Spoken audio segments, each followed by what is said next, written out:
What's up, DBs? This is Coach Grant with First Down Training, and today we're going to be talking about how you can play soft press. So this video is going to give you a ton of value. It's going to give you a ton of new info on soft press techniques and the mistakes to avoid when playing soft press. So I hope this video gives you guys some value, but also if you are a DB and you would like to get faster, check out that very first link in the description below where you can get access to 100+ speed and agility drills. We map out all the drills for you with the exact sets and reps to do, and what we also include is we include a video example of each specific drill. So check out that very first link in the description below. Let's get started with this video. What's up, DBs? Coach Felipe back. This week we are going to be talking about soft press coverage and just some few pointers and tips we can use and basically how to run it, right? There's two things that come with soft press that we should focus on, right?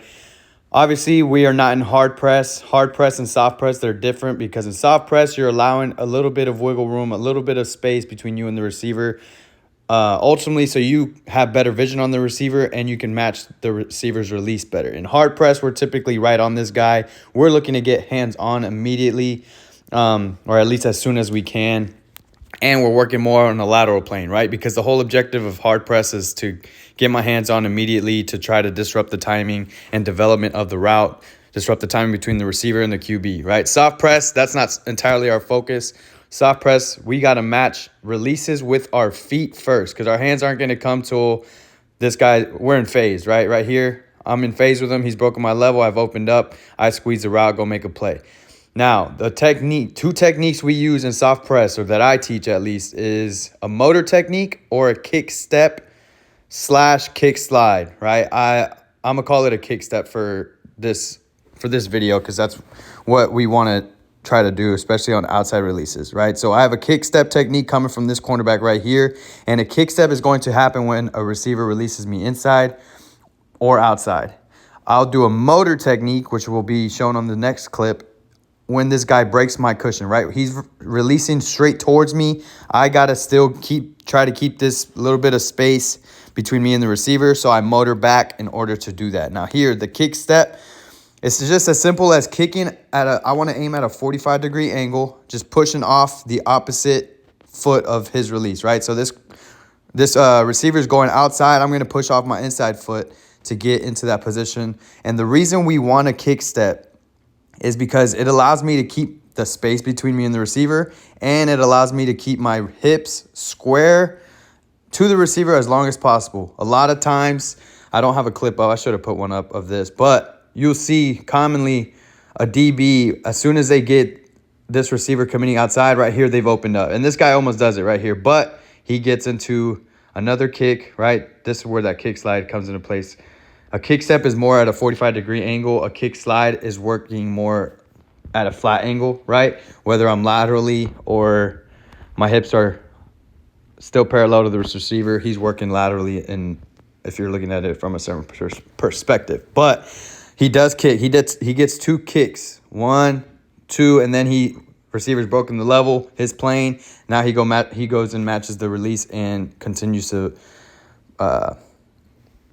squeeze him to the sideline.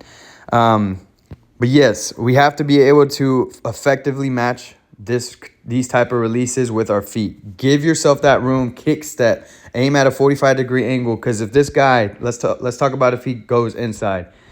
Right here, again, he doesn't cross over, but typically DBs, that right leg will continue to cross over all the way, and that in that moment, that split second is typically when a receiver, if he's running a slant route, he's going to catch you in transition and we're put in a bad spot.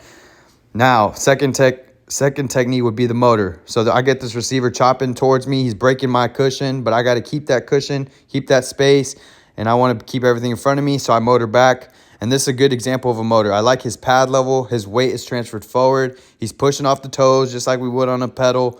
I'm just thinking choppier steps. I'm thinking quick. I'm not getting into a back pedal.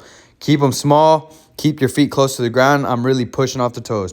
Push, push, push. Stay patient, and then go squeeze the route from there. So we'll get two of those things, either an outside-inside release, which I will kick step to match the release, or I'll get a motor just like we do on this one as well. Staying patient. If he's going straight towards me, I'm motoring back, staying patient. I like how he doesn't commit on this inside jab, head fake inside.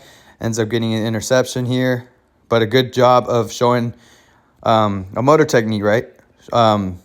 Even smaller steps here, which I don't mind it. Sometimes people call this technique an inch back technique as well, just so you guys are aware of that. But I'm staying patient in it, keeping everything in front of me, keeping that space.